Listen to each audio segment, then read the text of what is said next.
Assalamualaikum warahmatullahi wabarakatuh. Perkenalkan, nama saya Muzaki Fakih Takyudin, biasa dipanggil Fakih. Kebetulan saya mahasiswa PKO Fakultas Pendidikan Fakultas Keolahragaan, dan saya jurusannya PKO yaitu Pendidikan Kepelatihan Olahraga. Langsung saja, tema yang saya bawakan yaitu pendidikan karakter melalui permainan futsal. Saya ada 9 tema.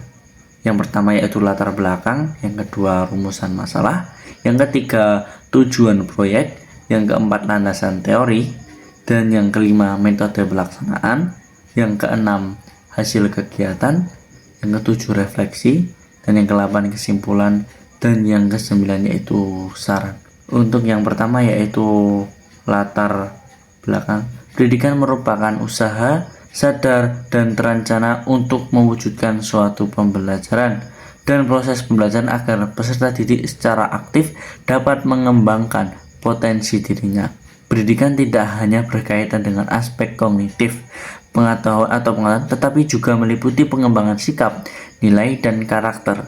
Dalam konteks inilah, olahraga memiliki peran penting sebagai salah satu sarana pembentuk karakter yang efektif. Sebagai mahasiswa jurusan olahraga, khususnya dalam cabang olahraga futsal, penulis melihat bahwa kegiatan olahraga dapat menjadi media pembelajaran yang menyenangkan sekaligus mendidik. Futsal bukan hanya permainan yang mengandalkan keterampilan teknik dan strategi, tetapi juga menuntut kerjasama, disiplin, sportivitas, dan tanggung jawab. Ada juga nilai-nilai yang sejalan dengan tujuan pendidikan nasional. Melalui proyek mandiri ini, penulis saya ingin menunjukkan bahwa futsal tidak hanya berfungsi untuk meningkatkan kebugaran jasmani, tetapi juga sebagai sarana untuk menanamkan nilai-nilai pendidikan karakter kepada peserta didik. Proyek ini diharapkan dapat menjadi contoh konkret bagaimana olahraga, khususnya futsal, dapat digunakan sebagai media pendidik yang mendukung pembentukan pribadi yang berkarakter, jujur, dan disiplin dan juga bertanggung jawab. Yang kedua yaitu rumusan masalah. Yang pertama, bagaimana futsal dapat menjadi media pendidik karakter bagi peserta didik. Yang kedua, nilai-nilai pendidik apa saja yang dapat ditanamkan melalui kegiatan futsal. Yang ketiga, bagaimana pelaksanaan kegiatan futsal yang mengintegrasikan unsur pendidik karakter. Ya, yang ketiga yaitu tujuan proyek. Jadi, yang pertama tujuan saya yaitu menumbuhkan nilai-nilai positif, disiplin, tanggung jawab, kerjasama, dan sportivitas melalui kegiatan futsal. Yang ketiga yaitu memberikan pengalaman yang nyata dalam penerapan konsep pendidikan melalui aktivitas jasmani. Yang keempat yaitu meningkatkan kesadaran peserta tentang pentingnya belajar nilai-nilai dari olahraga. Yang keempat yaitu landasan teori. Ini menurut Ki Hajar Dewantara ya, pendidikan adalah proses menuntut segala kekuatan kodrat anak agar mereka sebagai manusia dan sebagai anggota masyarakat dapat mencapai keselamatan dan kebahagiaan yang setinggi-tingginya. Hal ini menunjukkan bahwa pendidikan bukan hanya mentransfer ilmu pengetahuan, tetapi juga menuntun pembentukan karakter. Dalam konteks olahraga, pendidikan dapat diterapkan melalui pendekatan education through sport, yaitu proses pembelajaran nilai-nilai positif melalui kegiatan olahraga. Beberapa nilai pendidikan yang dapat dikembangkan melalui futsal antara lain yaitu yang pertama disiplin, yaitu menepati waktu latihan dan menaati peraturan permainan. Yang kedua kerjasama, bermain dalam tim dan mengutamakan kepentingan bersama. Yang keempat sportivitas, menghormati lawan, wasit, dan menerima hasil pertandingan dengan lapang dada. Yang keempat bertanggung jawab, yaitu menjalankan peran dan tugas dalam tim secara konsisten. Dengan demikian, futsal dapat menjadi sarana pendidikan karakter yang efektif karena dalam setiap permainan terdapat unsur sosial, moral, dan emosional yang dapat dibentuk. Yang kelima yaitu tadi metode pelaksanaan. Yang pertama tahap perencanaan. menentukan sasaran kegiatan yaitu siswa SMP atau remaja lingkungan sekitar. Yang kedua, menyusun jadwal latihan dan tema nilai karakter setiap pertemuan. Yang keempat, menyiapkan perlengkapan seperti bola, rompi, peluit, dan catatan evaluasi. Yang kedua, tahap pelaksanaan. Kegiatan dilakukan selama 4 kali pertemuan, masing-masing berdurasi 90 menit. Setiap pertemuan difokuskan pada satu nilai karakter tertentu agar bisa bertumbuh masing-masing. Yang pertemuan pertama, kerjasama dan komunikasi tim. Selanjutnya pertemuan kedua, disiplin dan kepatuhan terhadap aturan. Selanjutnya pertemuan yang ketiga, sportif dan menghormati lawan.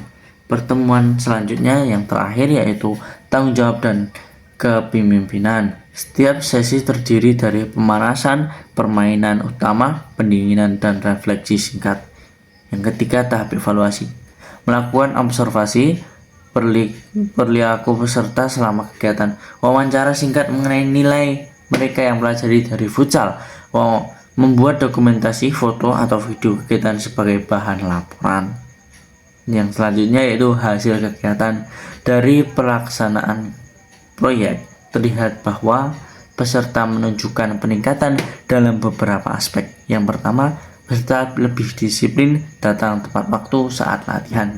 Selanjutnya, terjadi peningkatan kerjasama dalam tim dan komunikasi antar pemain. Selanjutnya, sportivitas meningkat, peserta mulai terbiasa berjabat tangan setelah pertandingan, tidak saling menyalahkan dan menghargai keputusan wasit. Selanjutnya, peserta memahami bahwa kemenangan bukanlah satu-satunya tujuan, tetapi proses dan nilai-nilai yang didapatkan jauh lebih penting. Selain itu, kegiatan ini juga memberikan pengalaman langsung bagi penulis dalam mengaplikasikan teori pendidikan yang telah dipelajari di perkuliahan ke dalam praktik nyata melalui olahraga. Yang ketujuh yaitu refleksi. Melalui proyek mandiri ini, saya menyadari bahwa pendidikan tidak hanya dapat dilakukan di ruang kelas, tetapi juga melalui berbagai aktivitas kehidupan termasuk olahraga. Futsal terbukti dapat menjadi alat pendidikan yang menyenangkan sekaligus efektif untuk membentuk karakter. Nilai-nilai seperti kerjasama, sportivitas, tanggung jawab, dan disiplin dapat tumbuh secara alami di dalam kegiatan olahraga. Penulis saya juga belajar untuk menjadi pendidik yang kreatif dan komunikatif, karena dalam mengelola kegiatan futsal diperlukan kemampuan memotivasi peserta, mengatur waktu, dan memberi contoh sikap yang baik. Dengan demikian, proyek ini tidak hanya mengembangkan manfaat bagi peserta, tetapi juga bagi mengembangkan diri saya sebagai calon pendidik di bidang olahraga. Yang selanjutnya yaitu kesimpulan. Jadi, futsal dapat menjadi media pembelajaran yang efektif untuk menanamkan nilai-nilai pendidikan karakter melalui pendekatan yang tepat. Kegiatan olahraga tidak hanya membentuk tubuh yang sehat, tetapi juga kepribadian yang kuat dan berakhlak. Proyek ini diharapkan dapat menginspirasi mahasiswa olahraga lainnya untuk terus mengembangkan inovasi pendidikan berbasis olahraga. Dan yang terakhir yaitu saran. Yang pertama, saran sangat penting karena ini dapat mengembangkan kita untuk selanjutnya, yaitu yang pertama, diperlukan dukungan lebih luas dari pihak sekolah dan kampus agar kegiatan olahraga berbasis pendidikan karakter dapat terus berjalan. Yang kedua, mahasiswa olahraga perlu terus berinovasi agar kegiatan pendidikan semakin lebih menarik dan bermakna bagi peserta. Yang terakhir yaitu setiap kegiatan olahraga hendaknya disertai refleksi nilai-nilai pendidikan agar manfaat lebih terasa secara menyeluruh. Mungkin untuk keseluruhannya, jadi futsal itu juga tidak kita cuma bermain-main, tetapi juga bisa menambah kerjasama tim, bisa menambah keakraban, sportivitas, dan juga disiplin waktu. Mungkin cukup sekian pembahasan saya, kurang lebihnya mohon maaf. Sekian, saya Muzaki Fakih Taqiyuddin. izin mundur diri. Sekian, wassalamualaikum warahmatullahi wabarakatuh.